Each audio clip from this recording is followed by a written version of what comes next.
Yo, what's good? What's good, everybody? How's everybody doing? Hope everybody is doing well. On this show, we're going to talk about. We know that I heard that Shedeur Sanders is injured, and I had just said, didn't I? If anybody know, I just said that they're going to elevate Bailey Zappe. I had already said this. I said if Dylan can't go, they're going to play Bailey Zappe. Some way, somehow, they're going to play Bailey Zappe, and Bailey has already been elevated just in case a Shedeur can't go. It is what it is, man. They saying that he has a tightness in his back or whatever the case is. I don't expect Shedeur to play in this game. I don't. But I think they do expect Dylan to be substituted, and he'll be substituted with Bailey Zappe, man. And also, we're going to talk about Utah is favored over Colorado. I seem to think Colorado will win this game. But, yeah, man, we're going to get into that. You know what I'm saying? We're going to talk about Shedeur Sanders' injury update. And I want to play what Shannon and Ocho had to say about it as well. That's what I want to do. But, yeah, it's unfortunate, man. Shedeur, you know what I'm saying? He's out for this game. He might be out. He's questionable. So let's get into it. So it says Shedeur Sanders has been added to the injury report due to a back issue. Tightness in his back. Now, we have heard this before. Remember in the preseason game, remember he played in the first preseason game against Carolina, and then he sat out for tightness in his back in the second game. Here we go again. I don't believe he got tightness in his back. He would have to tell me. I mean, he would have to address the public on this one. He's listed as questionable for the upcoming game versus the New England Patriots. In response, the Browns elevated Bailey Zappe, from the practice squad to serve as backup prep in case Shedeur can't go. Sanders has not yet made his NFL regular season debut. Let me stop right there, man. Guys, I've already told you guys. I've already said it. I said in my last live chat, I said they're going to elevate Bailey Zappe. You know what somebody said to me? They said, no, you're wrong. He is going to be prepared. The coach came out and said that Shedeur is not getting any first-team reps. But Dylan was getting first-team reps when he was backing up Flacco. But Shedeur is not getting first-team reps now, even though he's backing up Dylan Gabriel, if that makes sense to you. I'm not saying Shedeur can't go in there and do well despite not having all the preparation. I'm sure he'll do fine. But this is not set up for him to do anything. I'm just saying that, guys. I said it. They're going to eventually elevate Bailey Zappe. Now, I know what you're saying. No, Max, they elevated him to back up Shedeur. If Dylan mess up against New England, Bailey Zappe is going in before Shedeur. I'm telling y'all this. I hope I'm wrong. I want to see him play. You know what I'm saying? I want to see him play, man. I want to see him play. Make sure you guys, for those watching the rebroadcast, please give us a like, subscribe as well, and also give us a comment. Also, those who are watching currently on the live, please give us a like.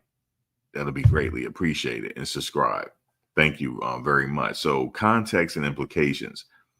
Sanders was originally drafted in the 5th round, as we know, in the 2025 draft, 144th overall by the Browns. He spent much of the season behind fellow rookie Dylan Gabriel. The fact that the injury is a back tightness rather than clearly defined structural injury is good, but still not trivial, especially for quarterback. The back is integral for throwing mechanics, mobility, and pocket movement.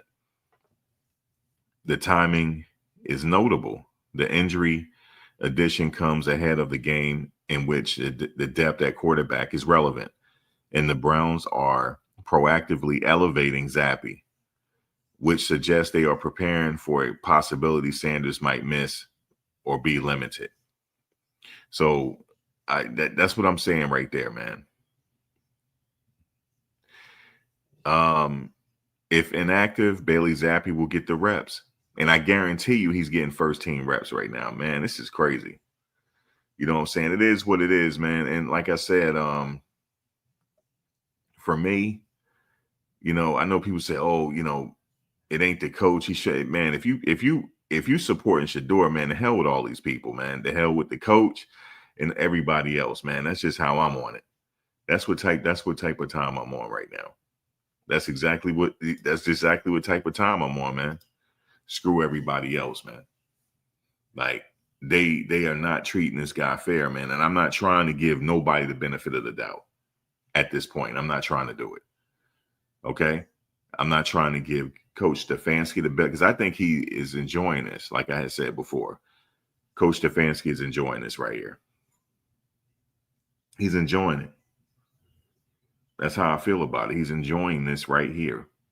That Shedeur is not playing. You know what I'm saying? It's unfortunate. It really is. I knew something was going to come up where they were going to elevate Bailey Zappe. I knew it. I knew it. I knew it. I knew it.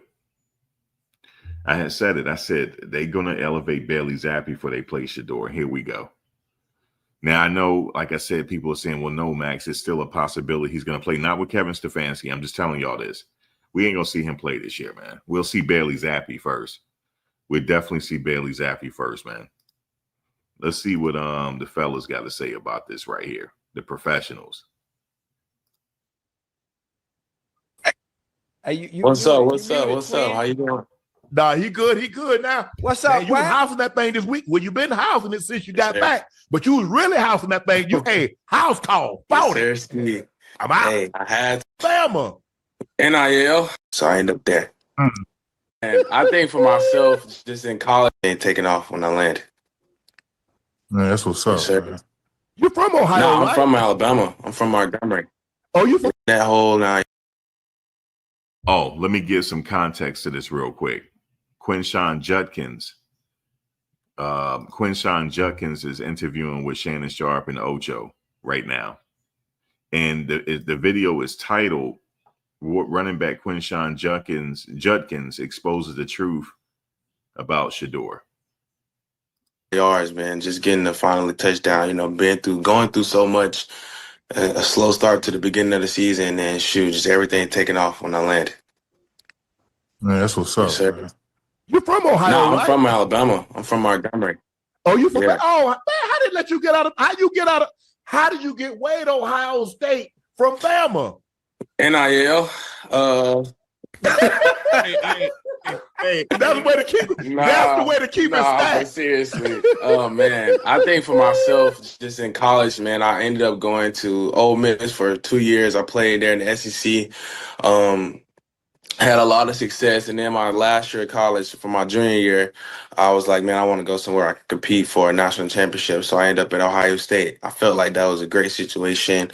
Coach Day was a great tight program, a lot of talented players there. So I was like, it's no better place to go than Ohio State. So I ended up there. Hey, Q, tell me something. You SEC freshman of the year, right? I was like nominee for it or something like that, but yeah, I think I was freshman of the year. I can't even remember. So you left the SEC to go to Ohio State, huh? Yep. Hey, that bag different, ain't it, man? For me, it wasn't about that though. Like for many different people, like in the game, it's about the money, the car. Different. For me, it was like at the end of the day, bro, I'm a competitor. I'm trying to go out and kill it. Like I'm trying to go out and win games as much as possible, because at Ole Miss, I was putting up 1,500 yards. I'm getting 15 touchdowns a year. So I'm like, man, I'm doing all of that, but that's not what fulfills me. That don't make me happy. So that wasn't what I was chasing. Okay. Hey, You wanted that title. Hey, Q. Hey, don't give me that politically. Nah, for real though. Nah, for real. Q, come on. Hey, this your boy. Come on. Don't do me like that. For real. Hey. Okay. I'm gonna let you have it. Hey, one thing I want to talk about. I want to talk about the Cleveland Browns, and I want to from the outside looking. All right, this is what I want to know now. So I want to know from the outside looking. Maybe he'll be able to tell us something. Let's see. I don't think you quite understand. Obviously, you in position, but me on the outside looking in, because there's been controversy at the quarterback position. Do you understand that you are the bell cow, that you are the offense? That offense goes as you go. Most of the times it's a star player, a star quarterback, or a star receiver but you are the nucleus of that offense. And as you go, the rest of the team goes. Do you quite understand that just yet? I think just because it's so early on in my career, I quite don't get it yet. But at the same time, I understand like the situation, like and Coach Stefanski's his offense. And if you go back to Nick Chubb and Kareem Hunt and different guys playing in this offense, it's always been able to lean on the run game, and I think that's what's very beneficial about playing in this offense. So I think, just in my mindset, man, and like my mentality, regardless of who we playing that week, what plays we're installing, just have that same determination, bro, to just go out there and like just leave it all out on the field. But knowing the particular like situation, like yeah, for sure, knowing that this is a run first offense, I'm already I'm here. Yeah, you in the West Coast system. In the West Coast system, that zone read, you put your foot in the dirt and you get downhill. Yeah. And then everything comes after that because now we're gonna boot, we're gonna play action. Yeah. Because look, I play Kyron Williams with the Rams. You like you said, man, that run game is what really helps us. Hey, what was your expectations when you what was your goals when you came in? You was dealing what you did. I'm waiting for some type of revelation here because the way they titled this video here, I want to see what he exposed here. That's what I'm waiting for, guys. Dealing with what you was dealing with in the offseason. I think you got uninvited to the draft, but you was going through what you was going through. You was like, okay, this is going to be behind me, and I'm going to have to put what's this is. I got to put that behind, and I got to go somewhere, and I got to perform at an elite level. I got to play like I know I can play. What was your expectations for your rookie season? I think for myself, it was more so a testament to, what I'm doing when nobody was looking. Because when I wasn't in the building, like I didn't have a strength staff. I didn't have a coach to talk to go over plays. I didn't have every resource that I had while I'm here in Cleveland now. So it was like the amount of dedication that it took for me to give everything I had and try to perfect my craft when I wasn't around. And then come back and like it was nothing and try to get on that same page with no training camp, no football for 3 months. So yeah, he's right about that. Quinnshon Judkins is right about he didn't have nothing. So that means he was doing some type of work. But what I think with him is it's instinctual and he watched film. But I'm waiting to see what they gonna expose here about Shedeur. Let me fast forward. I love that what you said, what you were doing when no one was watching, because discipline is doing what you should do versus done by a Browns player in 3 years. You're doing, being nominated for Rookie of the Year. Look, we all gratified. That makes it even more. Really think about it, but at the same time, when I look up and knowing what I've been through, knowing like how NFL, bro, living the American dream. Tell me what it's like, because when I look back, when I was a rookie playing, not playing. So what is it like as a rookie living? But what I realized was it's like, okay, NFL, I would say it's kind of individualized just because guys aren't in locker rooms as long as they are at different organizations. I feel good though. Okay. As the quarterback, look, he started out, and Gabriel gets drafted, and all right, this is what I'm waiting for. I'm waiting for them. I want him to reveal something now. Come on now. Shedeur comes in, and we know what that last name brings. You got Joe Flacco, you got Pickett, and we're going to move on. We go in this direction. And now the quarterback, the situation with Gabriel and Shedeur, is he going to get reps? Is he going to start? Is he going to play? Has that impacted the locker room in any way? No, I think with our team, we all so close, and we got so many young guys, man. It's like in our locker room, we genuinely, it's almost like you in college again. It feels like, for real, like, damn, like locker room full of young guys. But Man, it's just like the energy there, regardless of who playing. Those two guys, they always support each other, man. Like it was a clip I seen I like that. on the internet the other day, and it was like them walking down the sideline and just talking, laughing about. I think we had just scored a touchdown or something. But that's who they genuinely are. That's who they truly are. They are competitive, but at the same time, they want what's best for each other. And I don't think it's ever been turmoil or any words said by anybody on our team like about who's our quarterback. We all 100% support Dylan. I even played him when I was at Ohio State twice. I played him at Oregon once, and then I played him again in Pasadena, California at the Rose Bowl. So I got to see him and how he is as a quarterback. He's super talented, bro. He's like super smart. He processes really fast, and he's a great player. So I'm excited to see how he develop in his career. Okay, so he did expose how it really is. He said Shedeur and Dylan is really supporting each other.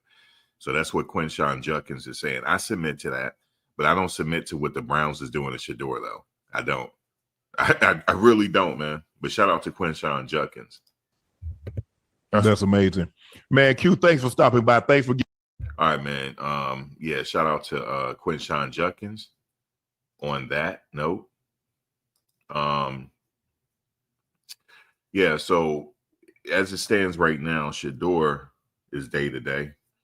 It's questionable, so he could still play. We just got to wait and see. But when they said that, when I heard the back injury again, I said, didn't he have that same situation in the second preseason game, man? I'm like, here we go.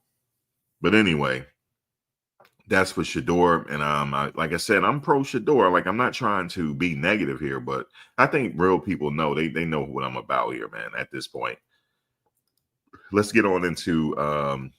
Oh, nope, that's not the photo. Let's go into Utah versus Colorado. It's a week 9 game. We're gonna go over the storylines and the odds and things like that. So here, let me just stop real quick. Why is this game starting at 10 something Eastern Standard Time, man? Why? Why is this game so late, man? This is at 10 something Eastern Standard Time, bro. I'm going to watch the game, though, because I'm actually going to be out and about. So that's interesting. So for that, because I'm out at night, working at night, so I'm going to be watching it from the car, I guess. But I wish it was during the day so I could just chill, because that's what I had thought. I was like, I'm going to chill, watch the game today, but 10 o'clock, man, these late games is something else, man. So let's get into Colorado, all the news surrounding that, and then we're out of here. Colorado, they 3-4. They have a chance to go 4-4 today, but they're 1-3 in Big 12 action. Hopefully they go 2-3 in today. They travel to Salt Lake City to face Utah. And if this was, I remember when the last time they faced Utah, Shedeur didn't play in that game. So the last time they played at Rice-Eccles Stadium. Kickoff is at 10:15 p.m. Eastern Standard Time. That's crazy. Utah is favored in this game. The models show Utah with a very high probability of winning around 80 to 83%. Preview articles highlight Utah is physical, disciplined, and opportunistic. Okay. They'll look to force turnovers and pressure Colorado early. Colorado under Coach Sanders, Coach Prime, is seeking momentum and upset to flip their season narrative. The preview focused on 3 bold predictions for Colorado, including the emergence of reserve player and Utah possibly mixing quarterbacks. Historical head-to-head, Utah holds an edge in recent matchups, okay?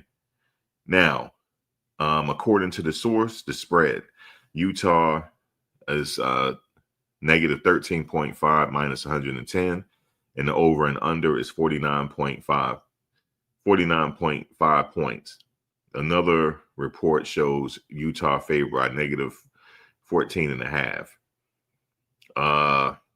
So they have they have them as the favorites. Odd Sharks projects Utah winning around 41-20. 41-20. The underdog narrative. Colorado is clearly not favored, but builds a David versus Goliath story, especially given Coach Prime rebuild. Road challenges. Playing Utah in Salt Lake is tough. Road environment. Odds for Colorado is uphill battle. Momentum and stakes. Utah wants to solidify their Big 12 position. Colorado wants to show they're trending upward. Even if the viewers aren't gamblers, hopefully ain't involved in that stuff. What's the name was involved in? Whew, I tell you, the odds show analysis view of the game. You can use the frame. Can Colorado defy expectations? Now, let me just say this. For this particular game, the outcomes of this game is the quarterback position for Colorado. The quarterback has to come through. The quarterback has to come through in this game. He has to. And the defense has to stop that run. They can't, if they can not stop the run, but don't let them get as much.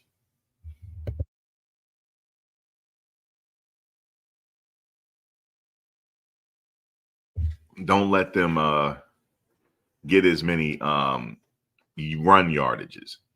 That's what I was trying to say. Don't let them get, running for 200-300 yards. They're going to have to limit that run, and they got to play physical, and they have to go out there and say, we're going to perform a heist. We're going to go in there and we're going to take it from them, period. I don't care if it has to be disrespectful. We're going to go in there and take this game, and that's just period. We're going to take the game, and that's about it. Ain't no more left to be said here. We're going to go take the game. We're going to go take it. Okay? We're going to go take it. We're going to we're going to hit him in the mouth early, and we ain't going to stop until that final whistle. That's it. We're going to go in there and take stuff out their pocket. Okay? We're going to go in there as the bullies. Take it out their pocket and go on back on the bus and go home, get on the plane. That's just the bottom line here. Okay? It all starts with that quarterback, though. I'm not worried about the offensive line. Not worried about them. And I'm not worried about, I'm not worried about the offensive line. The quarterback has to be ready, man. Because this game could potentially get ugly for Colorado if they don't come out there and hit him in the mouth. They got to come out there and play physical and hit him in the mouth. That's just the bottom line. And then, anything can happen. Upsets happen all the time. It's a weird season. It's been a weird season, and things is weird going on in sports right now. You guys know what's going on with the NBA involving this gentleman here, and he played at Colorado. I had already covered this on my other channel. This be turned into a Fed case, so it looked like I'm going to be going back to New York for another trial when this trial comes up, because the Eastern District of New York picked this case up, which is in Brooklyn. So, yeah. So, it's crazy. But I'm thinking this is affecting the whole sporting world, whether it's college football, basketball, NBA, football, college football. I think so. This is a real big case here, but hopefully it's not affecting Colorado, even though Chauncey came from Colorado. I hope it's not affecting any of these players. Hope not. But, we all know that there's been betting on sports. That's not nothing new, but this is the biggest as it is, and they can't sweep this under the rug. Feds picked this up in the way they announced it. But anyway, that's what I want to say for this, for Shedeur, just to close out. Hopefully he's able to go tomorrow if called, but if not, I guess his health exactly comes first. And we'll see, man. We're going to see definitely what Colorado does. And guys, for those watching the rebroadcast, please like, comment, and subscribe and all that good stuff. And we'll see you on the next one.